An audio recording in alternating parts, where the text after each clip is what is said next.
අයිබෝවන් සතයකට පස්සේ අපි නැවත මුණ ගැහෙන්නේ පරණ පාන් පෙති දෙකකින් රසම රස කෑමක් හදාගන්නේ කොහොමද කියලා බලන්න. අපි බලමු කොහොමද මේක මෙච්චර ලස්සනට අපි හදාගත්තේ කියලා.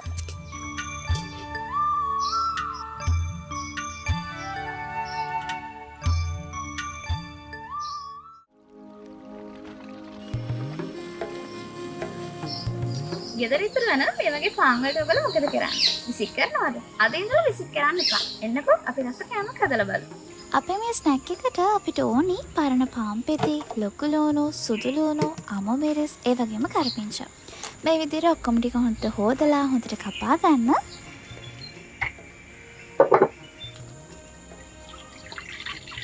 මම හැමදාම කියනවනේ නේද අපි කරන පුංචි දේත් ලස්සනට කරාම ඒකට එකතු වෙන වටිනාකම කියලා නිම කරන්න බෑ කියලා. ඉතින් ඒ නිසා අපි මේ හැමදේම හරිම ලස්සනට හදාගමු. වෙලිච්ච මිරිස් කලල් කිහිපයකුත් කපාගෙන ඒ ටිකක් පැත්තකින් තියලා වතුර ටිකක් අරගෙන අපි පාන් පෙති වලට මේ විදිහට වතුර දාගන්නවා.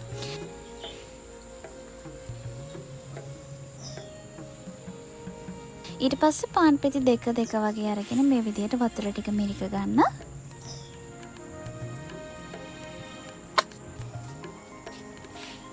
දැන් අපි මේකට කපාගත්ත ලොකු ලුණු ග්‍රෑම් 150ක්, සුදු ලුණු 3ක්, වීරි මිරිස් කරල් 6ක්, ඒ වගේම අමු මිරිස් කරල් 5ක්, කරපිංචා එකතු කර ගන්නවා. ඊට අමතරව ගම්පිරිස් සෙහෙඳි භාගයක්, කැලි මිරිස් තේ හැන්දක්, ඊළඟට අවශ්‍ය ප්‍රමාණයට ලුණු,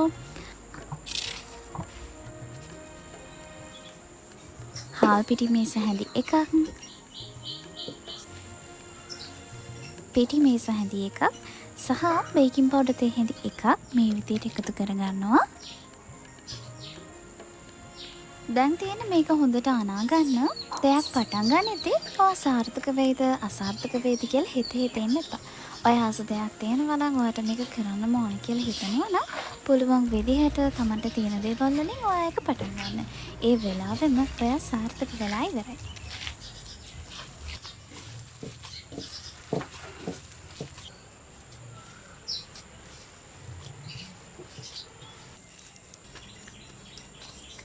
කතාවෙන් කතාව දැන් මේක පිටිගොලියක් තරමටම හැදිලා. දැන් තියෙන්නේ තෙල් ගාගත්ත තැටියක් අරගෙන පිටිගොලියෙන් ටික ටික අරගෙන වඩේ වල හැඩයට මේක අතින් හදාගන්න. අපි මේක බෙද ගන්න තමයි දැන් සූදානම් වෙන්නේ.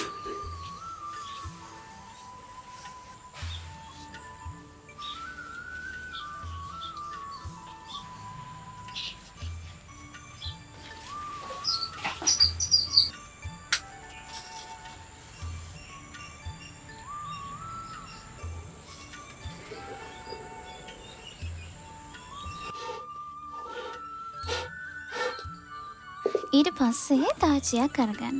තාච්චියක් අරගෙන තෙල් අවශ්‍ය ප්‍රමාණයට දාලා ප්‍රමාණයට රත් වුණාට පස්සේ රන්වන් පාට වෙනකම්ම මේ විදිහට ගැඹුරු තෙලේ බැද ගන්න. හරිම ලස්සන පාටක් තමයි එන්නේ.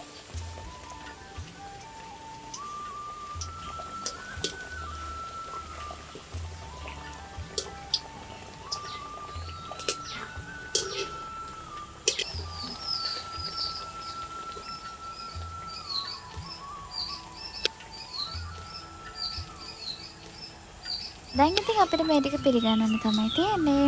හවස තේ වෙලාවට කියාපු ස්නැක් එකක් හරිම රසයි. ටිකක් වඩේ වගේ වුණාට වඩේ වලට වඩා වෙනස්. ඊට වඩා අමුතු රසක් වෙනස් රසක් තමයි තියෙන්නේ. ඒ වගේම හරිම සුවඳයි.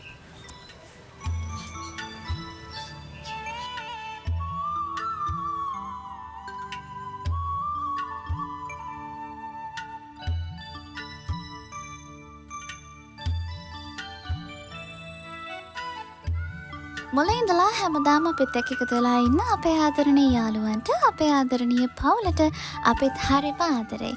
ඔය අපේ නාලිකාවට අලුත් කෙනෙක් නම් channel එක subscribe කරලා එකතු වෙන්න. ඒ වගේම අපේ Facebook පිටු, අපේ TikTok පිටුව හැම වෙලේම ඔයාලා වෙනුවෙන් විවෘතයි.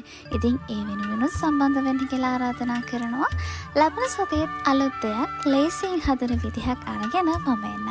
එතකන් සතුටින් පරිස්සමින් ආදරෙන් ඉන්න. සුබ දවසක්.